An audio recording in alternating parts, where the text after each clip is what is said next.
Nilagay niya. Kasi alam niyo ba yan? Banda doon. May mga yun. Ay 3 meters na mga supply na nilagay. Wala siya. Wala po. Baka yung mga, kung minsan kasi may dinudugtungan sir, kasi yung mga iba na na-deliver eh hindi naman diretso na 12 ginagawang dinudugtong. Sabi sa akin mga supplier ng 12 meters talaga.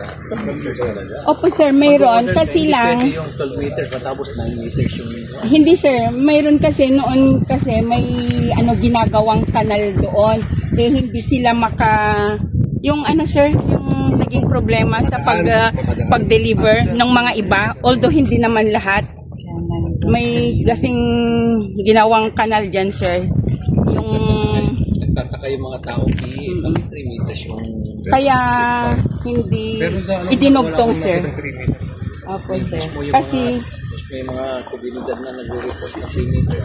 Kasi sir, kung hindi natin pwedeng lagyan lang ng 3 meters kasi yung water level up to the ground is more than 4 meters po yon. Kaya hindi po. Yeah, you're right. Tama ka. Imposible 3 meters. But why is it na may 3 meters sila na? Yun yung sinasabi ko po na may mga dineliver na 9 meters kaya nagdugtong po sila para maging 12. Yung integrity ng sheet pile lang dudugtong. Pwede naman sir, basta lagyan mo lang ng galapa.